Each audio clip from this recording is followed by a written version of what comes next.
When we launched in retirement at the end of 2018, we really didn't have the best playbook figured out. And we struggled a little bit. We certainly struggled before that when we went into, I'll call it semi-retirement. But now, in the past 6 years, we have learned so much about what it takes to have a successful retirement.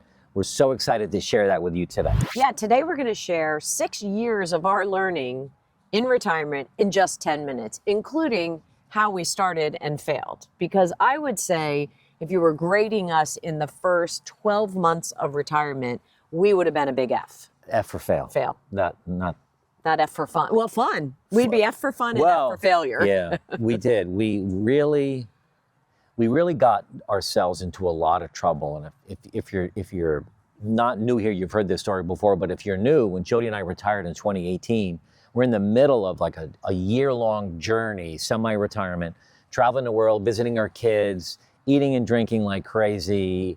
Throwing parties. Yeah, really poor health, poor attitude. Everything was a mess. And we realized it couldn't be sustainable. Right. So we pivoted. And we've spent the last 6 years really adapting and learning and growing. And we started this YouTube channel 3 years ago, sharing with you all of our advice. But today we're going to spend a few minutes telling you like kind of the top things that we learned. Absolutely. Okay.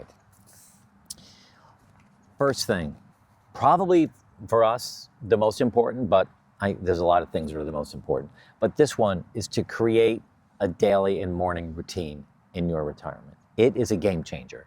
It took us a long time to figure that out, but now it's a game changer. And I'm not sure how many of you are rolling your eyes like I did the first time Mark approached me with the fact that we needed a solid routine in retirement. I was kind of like, man, I had a routine for 35 years in corporate America, and I don't want a routine. But after we kind of pulled the ripcord and figured out we weren't going in the right direction, this idea of a morning routine or a routine every day that we stick to has really been a lifesaver for us. It has. It really gets us set for the day. And it's a combination of, we both get up early. I get up really early, and I have a routine I go through. And then I go to the gym. And then I come back, and Jody and I have 40 minutes together, just sharing like what's new in our life, how the workout was at the gym, because Jody's going to go there, at 7 o'clock. I went there at 5. So 7 or 6? When 7. do you go? I You go at at 7. Yeah. Quarter of 7. But we plan our day, and we kind of know like how we feeling, what's exciting in our life, how are the kids doing, what's in the news that we might want to talk about. So having this morning routine for us has really made a huge difference. So that's one huge piece of learning that we're sharing with you today.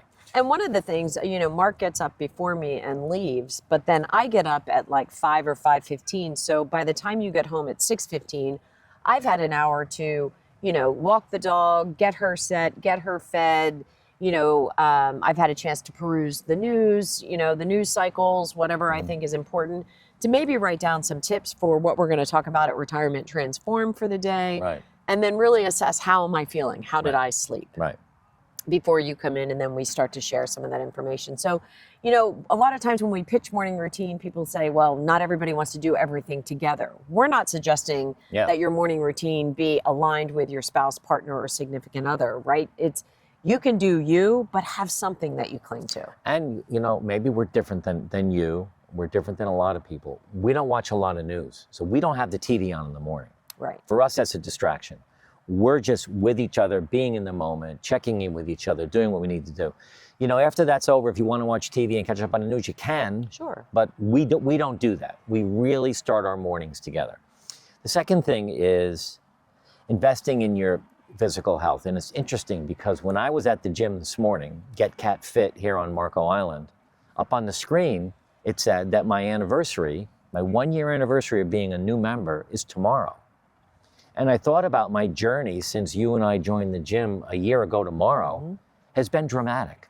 Before that, we would exercise. We would kind of half-ass exercise in the garage, sporadically go to the gym. We go 5 days a week, and we work hard. And you've lost weight. I've lost weight. We both built muscle. And it's a huge difference in our life working on our physical health, which spills over into our relationship, our mental health, our eating habits, our drinking habits. All of that is tied together when we're focusing on our physical health. And I think it's less, as you age, it's less about your physical appearance being the result of all the working out and eating healthy and Mediterranean diet and all the various different things. It's more about how you feel and what you can do. You know, the things I can do today in terms of, you know, lay down on the floor and stand all the way up and get up, and lay back down on the floor and stand all the way up and get up. And you might say to yourself, like, who cares? Well, when you have 2 grandkids running around, you know how many times you're down on the floor, up, down on the floor and up? You don't want to inhibit your relationship with them because you can't do things. Right. And so for me, I used to work out and it was more about like, ugh, I want to fit into a pair of jeans or buy a new dress, or we've got a wedding, or, you know, all of these things. Now it's more about, what can I do? Like, what are the things I want to do that aren't going to be limited by my physicality? So we started this a year ago. So we started at the end of our 5th year in retirement. So you could start now. I mean, people always say, when's a good time to start? Today. Yesterday. Well, yesterday. The next best time is today or tomorrow. But don't put it off. Really make that part of your retirement. It will make a huge difference in your life.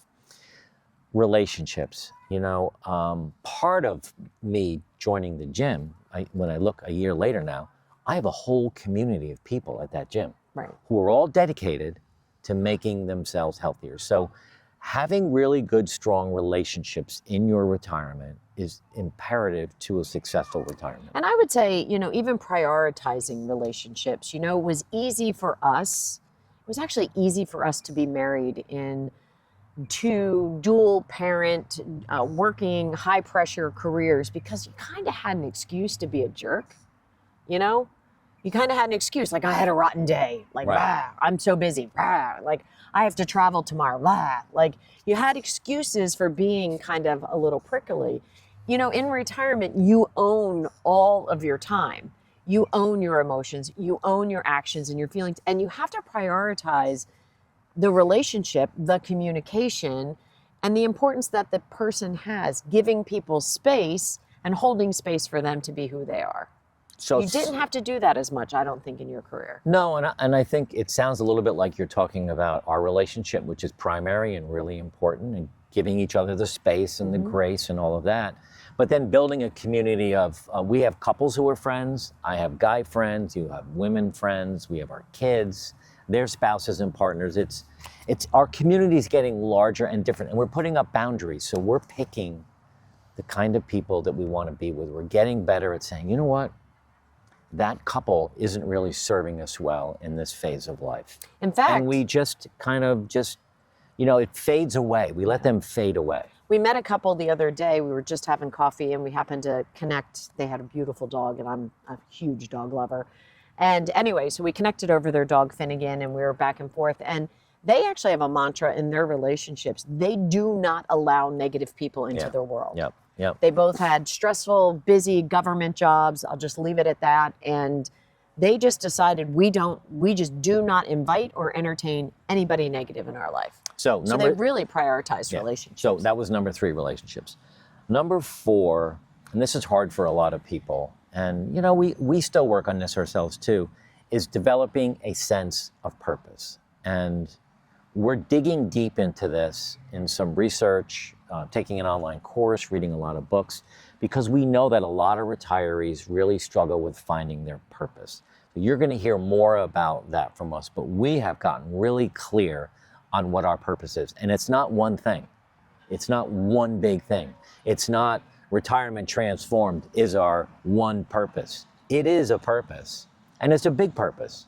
But we have multiple other purposes, layers of purposes that we never really thought about before. We're like, well, yeah, we have kids and we have friends, we have that. Those are all good purposes. And learning and our healthcare is important. That's a purpose. So we've learned to take inventory of what's important to us, what our values are, and behave in a manner that lines with those values. And those are our purposes. Yeah, and I think it's important to share. And one of the exercises I challenged Mark this morning over coffee is for us to begin thinking about what are some of our key purposes, or what do we need to change? What do we need to dig deeper in? What do we need to align better with for next year? Yeah. Because we're kind of coming to the end of a year. And what do we need to align together so that you're aware of my purpose and, you know, some of mine are not. Mark has a lot of big P's. I have like 100 little P's that I'm very purposeful about. Well, you're my giant P. I think that's a good thing. You're my giant purpose. You're my one big purpose. I'm your one Keeping big you P. happy is a big job. A big P. A big job. So yeah, I think that. I think sharing that was my point. Yeah, and purpose brings happiness. And if you're watching this and you're a little unhappy, and you're like, I don't really have a purpose, stay tuned and drop a note in the comments below if you want us to spend the time quickly to put together a course, a mini course on how to find purpose in retirement. We're kind of excited about that. The fifth thing that you want to think about and make part of your retirement that we've learned is really staying mentally sharp, digging in and learning about certain things. You know, I happen to now be becoming a huge proponent and researcher and learner about ChatGPT, artificial intelligence, because it's showing up everywhere. So I don't want to ignore it. And I want to stay up with it and ahead of it. And I found it really useful to do research on projects. Yeah, you love it. And sometimes Mark will say to me, you know, Chat gave me some advice today. And I'm like, well, let's not talk about Chat like it's a person, because it's not a person. Well, but I do agree with the idea of staying on top of trends, on top of technology, on top of mental sharpness. I happen to be a big word game person, so I play a lot of, you know, Wordle and word games and, you know, things to kind of keep my mind with different groups. I also believe staying mentally agile in reading. yeah. You know, I do a lot of reading groups. I do a lot of book clubs. I do a lot of like research.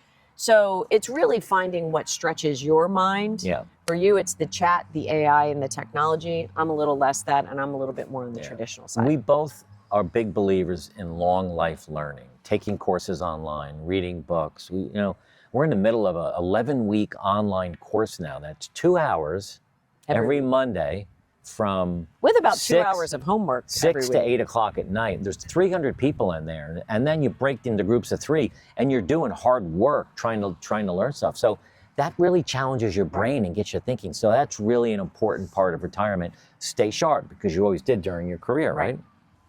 Okay, managing stress. We had a big conversation about this yesterday, because Mark will sometimes label me, "Ugh, you're so stressed out." And I spent some time. But I also say that you're beautiful. Well, yeah. I spent some time yesterday really describing to him the difference between being stressed about something and actually feeling a little overwhelmed. So in my mind, managing being stressed and managing being overwhelmed, you know, really comes with, for me, it's sitting and writing things down, getting things out of my head, getting them on paper if they're to-dos or if they're to coordinate or if they're to reach out to, you know, whatever it might be. For me, it's get it out of your head and onto paper. And then I can work through it a lot more effectively. And Jody and I do not communicate the same way. So stress, feeling overwhelmed, feeling busy, feeling like, you know, we got the holidays coming up. We've got 6 kids and their partners coming here, and my ex-wife and your ex-husband's involved in a periphery because he's not coming. Well, the girls are with him in Texas this week. Right, for Thanksgiving. So there's a lot of moving parts in our life, and Jody is very direct, and I'm not. You know, I shut down. When Jody gets really direct with me, I tend to back off and shut down, and I need to work on that. What's so funny? I can't wait to see the comments about that. Jody is so direct. Yeah, there's some comments. We're going to get a lot of comments about that. Yeah. But I am. I love you for that. I grew up in an environment where that was how my family communicated, in a very direct nature. Yeah, and I didn't. I wasn't brought up that way. Right. So our communication is important, but we spend time managing our stress, our anxiety, making sure we're helping each other out, checking in the morning. How do you feel? What can I do for you today? What's the one thing I can do for you today to make your day better? It sounds kind of like corny. It's not. It really isn't when you really jump into it that way. Absolutely. All right. Simplifying your life. That's the last big one that we're going to talk about today, and it is a big one. And we keep getting better at it. Whether it's downsizing or decluttering or the process on doing videos and writing scripts or dealing with the kids or cooking dinner for Christmas or Thanksgiving. We outsource a little bit. We'll buy. Well, you just called our favorite restaurant yesterday to get Brussels sprouts and mashed potatoes And carrots. and carrots from them. So we Yeah. don't have to cook them. You're like, oh, it's not the same. You know what?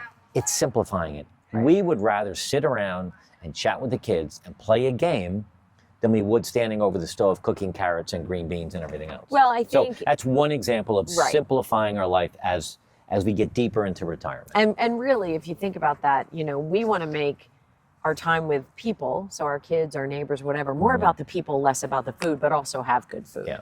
We used to be all about the food, and we'd never spend any time with the people. Right. Made it very complicated. Yeah. So, Hope you enjoyed this video. This next one, top retirement questions to make sure you have a happy and fulfilling retirement. Watch this video next.